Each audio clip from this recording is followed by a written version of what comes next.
নির্বাচিত হলে জনগণের এলাকার জন্য কি ধরনের উন্নয়নের কাজ করবে? যে আলহামদুলিল্লাহ, আমি তো বিগত 10 মাস যাবৎ নড়িয়া সখীপুরের মানুষের সাথে দেখা সাক্ষাৎ করার চেষ্টা করছি। আমার পক্ষে তাদের মতামত পাওয়ার জন্য আমি তাদেরকে উৎসাহ দিচ্ছি। তো আমি দেখছি মানুষের মধ্যে ব্যাপক সাড়া, মানুষ পরিবর্তনের অপেক্ষায় আছে। বাংলাদেশের মানুষ আর প্রচলিত রাজনীতি চায় না। তারা এই পুরনো আমলের রাজনীতি মানুষ খুব ভালো করেই বুঝে যে দেশ পুনর্গঠনের জন্য 24 উত্তর বাংলাদেশের জন্য সৎ, যোগ্য, মেধাবী নেতৃত্ব, সেই জিনিসটাই মানুষের প্রত্যাশা।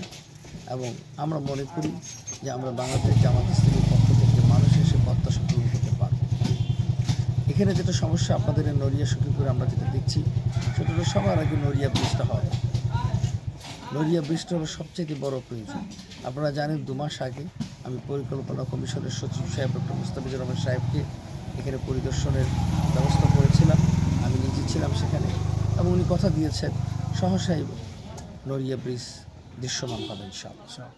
আমাদের প্রয়োজন নড়িয়ার হাসপাতালটা ফাংশনিং করা। সেটার জন্য আমি ডিজি মহোদয়ের সাথে কথা বলেছি, হেলথের ডিজির সাথে। ইনশাআল্লাহ এটাও আপনারা দেখবেন খুবই অল্প সময়ের মধ্যেই এটাও ফাংশনিং হবে। আর এদিকে আমাদের প্রয়োজন হলো ইন্টারনাল যোগাযোগ ব্যবস্থাগুলো ঠিক করা। রাস্তাঘাটগুলোর খুবই দুরবস্থা। স্কুল কলেজ যেগুলো আছে সেগুলো স্ট্যান্ডার্ড ডেভেলপ করতে হবে।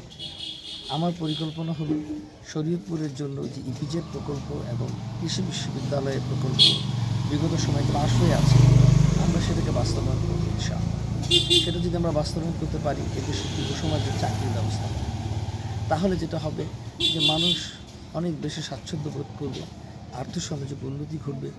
এবং আমাকে আরেকটা যেটা কাজ করতে হবে, মাদকের বিষয়ে জিরো টলারেন্স দেখাতে হবে। মাদক বন্ধ করতেই হবে, এই সিন্ডিকেট ভেঙে দিতে হবে এবং দুর্নীতির ক্ষেত্রে আমাদেরকে জিরো টলারেন্স দেখাতে হবে। আমি মনে করি আমাদের এই এলাকার জন্য এগুলো হলো বড় সমস্যা। এগুলো সমাধান করাই হবে জনপ্রতিনিধিদের দায়িত্ব। সেজন্য প্রয়োজন যোগ্য, সৎ ও মেধাবী নেতৃত্ব। আমি আশা করি আমরা বাংলাদেশ জামাত ইসলামের পক্ষ থেকে সবাইকে সাথে নিয়ে, জনগণকে সাথে নিয়ে আমরা একটা পরিবর্তনের ধারা তৈরি করতে পারবো ইনশাআল্লাহ।